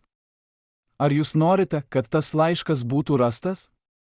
Ar jūs norite žinoti, kas buvo tos pavardės? Ar jūs pasiruošę sužinoti, kad kai kurie iš tų žmonių vis dar gyvena tarp mūsų, vis dar užima aukštus postus, vis dar kalba apie patriotizmą ir tautinę garbę? Pagalvokite apie tai. Nes kartais tiesa yra skaudesnė nei melas. Bet tik tiesa gali mus išlaisvinti. Tačiau buvo dar vienas žmogus, kuris žinojo viską, absoliučiai viską apie Kernagio paskutinės dienas. Žmogus, kuris buvo šalia nuo pat pradžios iki pabaigos, kuris matė kiekvieną žingsnį, kiekvieną susitikimą, kiekvieną išdavystę. Ir tas žmogus nebuvo nei draugas, nei šeimos narys, nei net artimas bendradarbis. Tai buvo jo asmeninis gydytojas, žmogus, kuriam Kernagis patikėjo ne tik savo kūną, bet ir savo sielą. Ir dabar, po 25 metų tylos, tas gydytojas pirmą kartą sutinka kalbėti. Jo vardas daktaras Jonas Mikalauskas. Jis dabar gyvena Kaune, dirba privačioje klinikoje, turi gerą reputaciją ir ramų gyvenimą. Bet kai mes jį suradome ir paprašėme pakalbėti apie Kernagį, jo veidas pasikeitė. Šypsena išnyko, akys tapo rimtos, beveik liūdnos. Aš žinojau, kad šis pokalbis kada nors įvyks, jis sako. Aš ruošiausi jam 25 metus. Bet vis atidėliojau, nes bijojau. Bijojau ne dėl savęs, dėl tiesos. Nes tiesa, kurią aš žinau, gali sudaužyti daugelio žmonių gyvenimus. Bet dabar aš suprantu, jei aš ir toliau tylėsiu, aš būsiu negeresnis už tuos, kurie išdavė Vytautą. Daktaras Mikalauskas tapo Kernagio gydytoju 1990 metais, kai maestro pirmą kartą pateko į ligoninę su širdies problemomis. Jis atėjo pas mane ne todėl, kad kas nors jį rekomendavo, gydytojas pasakoja. Jis atėjo todėl, kad neturėjo kur daugiau eiti. Visi kiti gydytojai sakė, kad jam reikia operacijos, bet niekas nesakė, kaip ją apmokėti. Aš pasakiau jam tiesiai, aš negaliu jūsų išgydyti be operacijos. Bet aš galiu padėti jums išgyventi ilgiau. Jis pažvelgė į mane ir pasakė, kiek ilgiau. Aš atsakiau, galbūt metus. Galbūt 2. Priklauso nuo to, kaip jūs gyvensite. Jis nusišypsojo, liūdna šypsena, ir pasakė, tada padėkite man išgyventi oriai. Nuo tos dienos daktaras Mikalauskas tapo ne tik Kernagio gydytoju, bet ir jo patikėtiniu. Jis man pasakodavo viską, gydytojas prisimena. Ne tik apie savo sveikatą, bet ir apie savo gyvenimą. Apie žmones, kurie jį išdavė. Apie pinigus, kurių neturėjo. Apie baimę, kad mirs vienas ir niekas neprisimins jo ne kaip dainininko, o kaip žmogaus. Kartais jis verkdavo mano kabinete. Negarsiai, tyliai, beveik nepastebimai. Bet aš mačiau.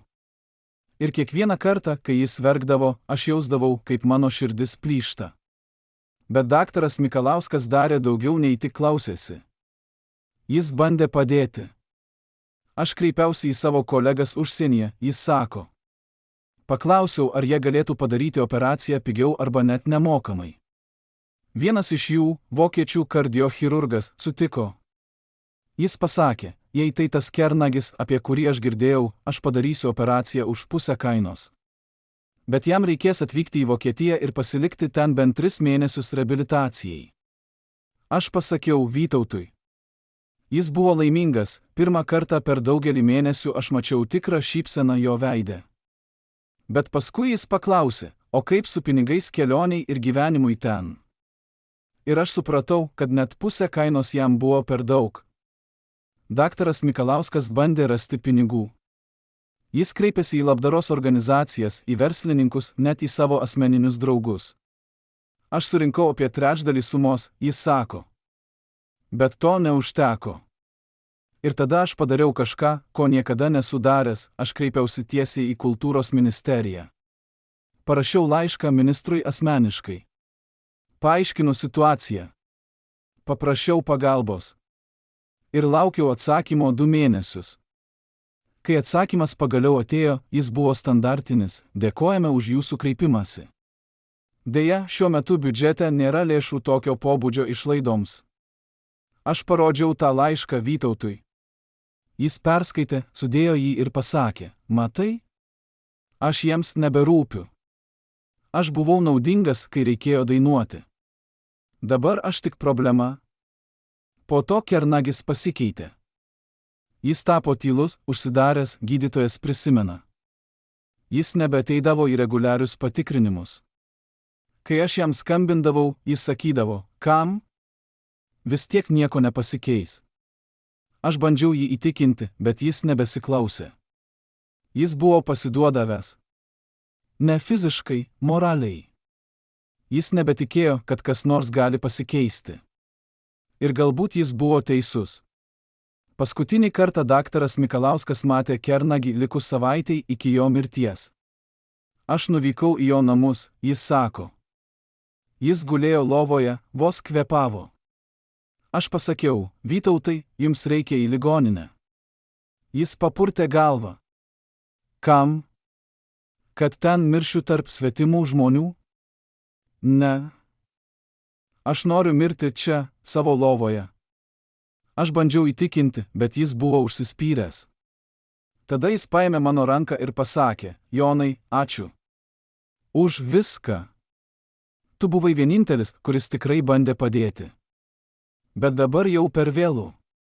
Dabar aš tik noriu ramybės. Ir aš supratau, kad jis teisus. Buvo per vėlu. Kai Kernagis mirė, daktaras Mikalauskas buvo vienas iš pirmųjų, kuris sužinojo. Man paskambino jo žmona, jis sako. Ji verkė taip, kad vos galėjo kalbėti. Aš iškart nuvykau.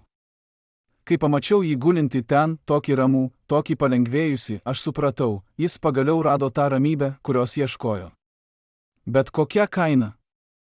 Kokia baisiai didelė kaina? Ar daktaras Mikalauskas jaučia kaltę? Kiekvieną dieną jis atsako. Kaltę, kad nepadariau daugiau. Kad nekovoju sunkiau. Kad nesuradau būdo išgelbėti jo. Bet aš taip pat jaučiu pyktį. Pykti ant sistemos, kuri leido tam atsitikti. Pykti ant žmonių, kurie galėjo padėti, bet nepadėjo. Pykti ant savęs, kad tylėjau tiek metų. Bet dabar aš nebenoriu tylėti. Dabar aš noriu, kad visi žinotų, Vytautas Kernagis mirė ne nuo širdies ligos. Jis mirė nuo sudužusios širdies. Nuo širdies, kuri nebetikėjo žmonėmis. Ir mes visi esame už tai atsakingi. Šie žodžiai ne tik gydytojo liudijimas. Tai mūsų visų nuosprendis. Nes mes visi žinojome. Galbūt ne detalės, bet žinojome, kad kažkas ne taip. Žinojome, kad Kernagis kenčia. Žinojome, kad jam reikia pagalbos. Bet mes tylėjome. Nes taip patogiau. Nes taip lengviau. Nes mes galėjome apsimesti, kad tai ne mūsų problema. Bet tai buvo mūsų problema. Ir tai vis dar yra mūsų problema. Nes kol mes leidžiame sistemai elgtis taip su savo didvyriais, mes leidžiame jai elgtis taip su mumis visais. Ir tada mes tampame ne tauta, o tik banda, kuri gyvena pagal džiunglių įstatymus, stiprus išgyvena, silpnas miršta. Ar mes tokie norime būti? Bet yra dar vienas klausimas, į kurį niekas nedrįsta atsakyti viešai, kas iš tikrųjų laimėjo iš Kernagio mirties. Kas tapo turtingesnis, įtakingesnis, galingesnis po to, kai maestro užmerkė akis? Atsakymas gali jūs šokuoti, nes tai ne vienas žmogus, tai visa sistema, kuri veikia pagal vieną taisyklę – mirusieji yra naudingesni nei gyvieji. Pirmasis, kas laimėjo, buvo tas pats verslininkas, apie kurį kalbėjome anksčiau. Po Kernagio mirties jo dainų vertė išaugo trigubai. Žmonės norėjo klausytis, prisiminti, gedėti. Ir kiekvienas perklausimas, kiekvienas koncertas, kiekviena reklama reiškė pinigus, kurie tekdavo ne šeimai, o tam verslininkui. Per pirmuosius 3 metus po mirties jis uždirbo daugiau nei Kernagis per visą savo karjerą. Ar tai nusikaltimas? Teisiškai ne. Moraliai, absoliučiai taip. Antrasis, kas laimėjo, buvo politikai. Staiga visi, kurie ignoravo Kernagį gyvą, tapo jo artimais draugais ir gerbėjais. Jie kalbėjo per laidotuvės, rašė straipsnius, dalyvavo minėjimuose. Vienas iš jų net pasakė, kernagis buvo mūsų tautos sąžinė. Mes niekada jo nepamiršime. Bet kur jis buvo, kai ta sąžinė prašė pagalbos? Kur jis buvo, kai ta sąžinė mirė viena šaltame bute, be nieko? Jis buvo užsiėmęs. Užsiėmęs savo karjerą, savo pinigais, savo galią. Ir dabar jis naudoja kernagio vardą, kad sustiprintų tą galią. Trečiasis, kas laimėjo, buvo žiniasklaida. Kernagio mirtis tapo sensacija, straipsniai, reportažai, dokumentiniai filmai. Kiekvienas iš jų kūrė įvaizdį tragiško didvyrio, pamirštos legendos, tautos aukos. Bet niekas nekalbėjo apie tikrasias priežastis. Niekas nekalbėjo apie sistemą, kuri jį nužudė. Niekas nekalbėjo apie žmones, kurie galėjo jį išgelbėti, bet neišgelbėjo. Nes tai būtų buvę nepatogu. Tai būtų reikalaujęs atsakomybės. O atsakomybė – tai paskutinis dalykas, kurio nori sistema. Bet kas pralaimėjo? Kas sumokėjo tikrą kainą už kernagio mirtį? Atsakymas paprastas – mes visi. Mes pralaimėjome dalį savo tapatybės. Mes pralaimėjome tikėjimą, kad tauta rūpinasi savo vaikais. Mes pralaimėjome teisę sakyti, kad mes esame skirtingi nei tie, kurie mus valdė anksčiau. Nes mes neskirtingi. Mes tokie patys. Mes tik keičiame vėliavas ir himnus, bet sistema lieka ta pati, naudok žmones, kol jie naudingi, ir išmesk, kai nebereikia. Ir svarbiausia, pralaimėjo kernagio šeima. Jo žmona Rūta, kuri gyveno dar 20 metų po jo mirties, niekada neatsigavo.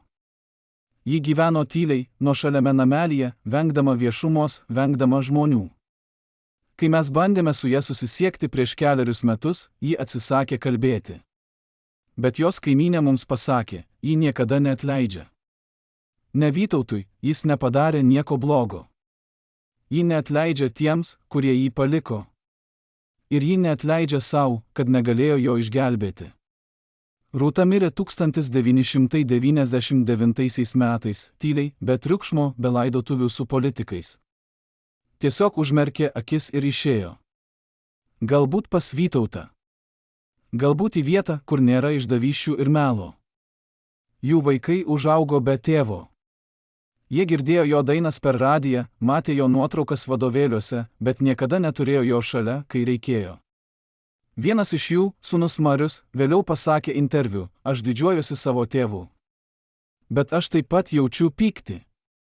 Pyktį, kad jis davė viską tautai, bet tauta nedavė nieko jam. Ir dabar ta pati tauta nori, kad aš būčiau didus jo vardu. Bet aš nenoriu. Aš noriu tik vieno, kad jis būtų gyvas. Šie žodžiai ne tik sūnaus skausmas. Tai mūsų visų gėda. Bet istorija nesibaigia šeima. Nes yra dar vienas žmogus, kuris sumokėjo kainą, tas pats policijos tyrėjas Petras, kuris matė paskutinį kernagio laišką. Po to, kai jis bandė kelti klausimus apie tą laišką, jo karjera staiga sustojo.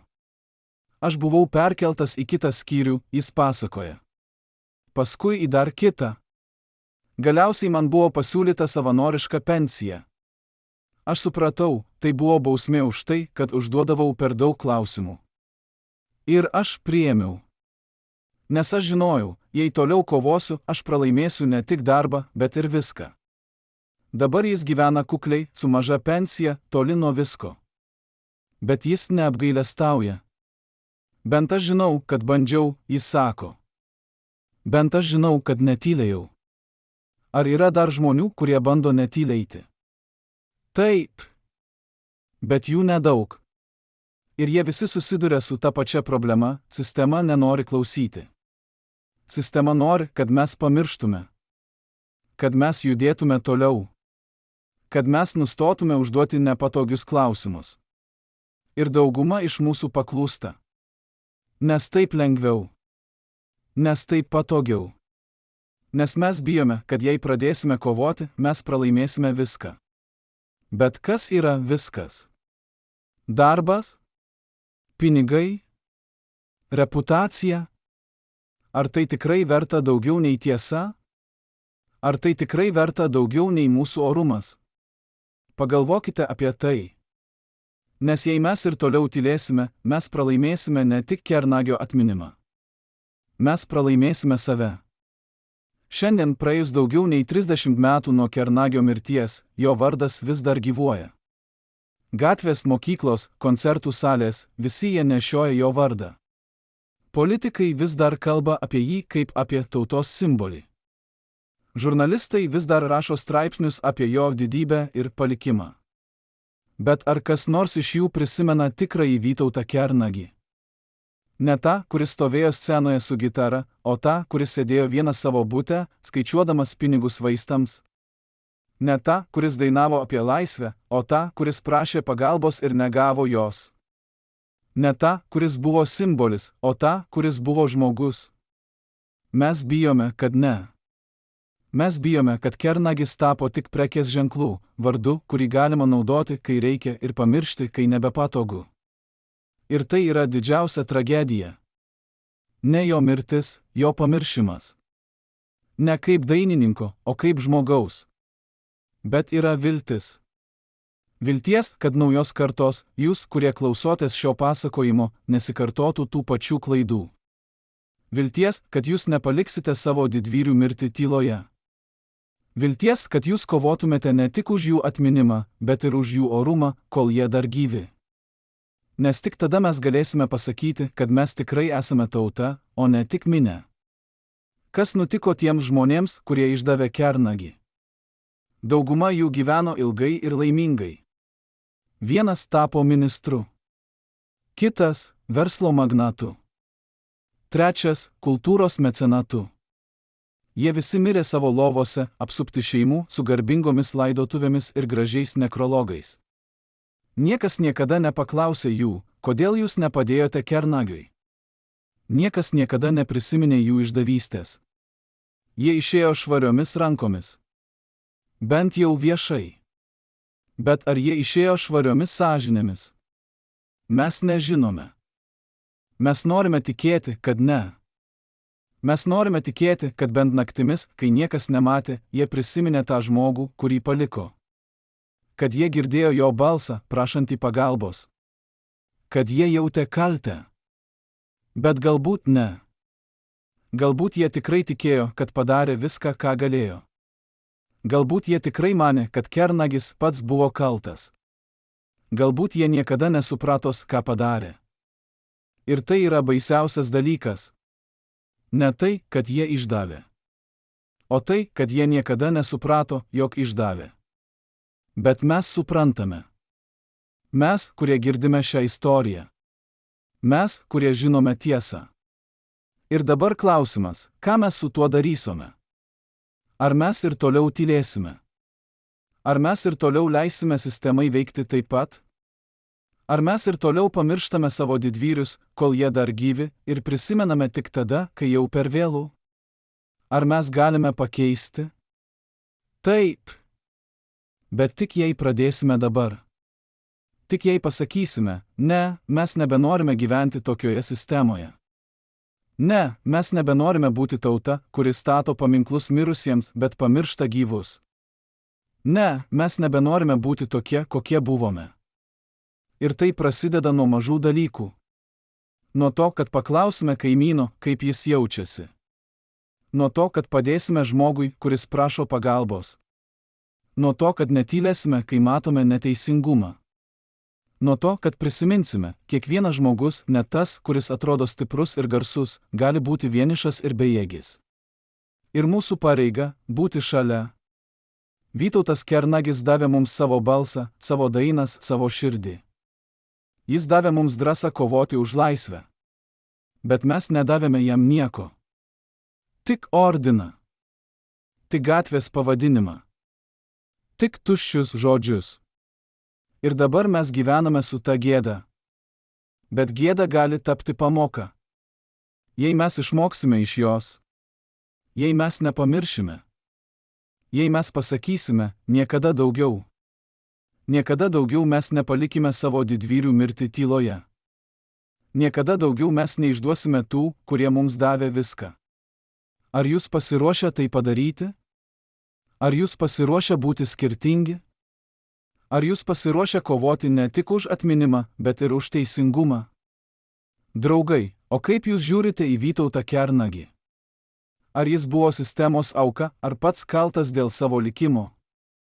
Ar valstybė turėjo padėti jam, ar menininkai turi patys pasirūpinti savimi? Parašykite savo nuomonę komentaruose, mums labai svarbu žinoti, ar jūsų mieste, jūsų šeimoje vis dar prisimena tikrąjį Kernagį, ne tik simbolį, bet ir žmogų. Jei šis pasakojimas jūs sukrėtė, spauskite patinka, kad daugiau žmonių sužinotų tiesą. Ir užsiprenumeruokite kanalą, nes mes ir toliau pasakosime istorijas, kurių niekas nenori girdėti, bet kurias visi turėtų žinoti. Ačiū, kad buvote su mumis. Ir nepamirškite, ordinu sotus nebūsi, bet tiesa, jį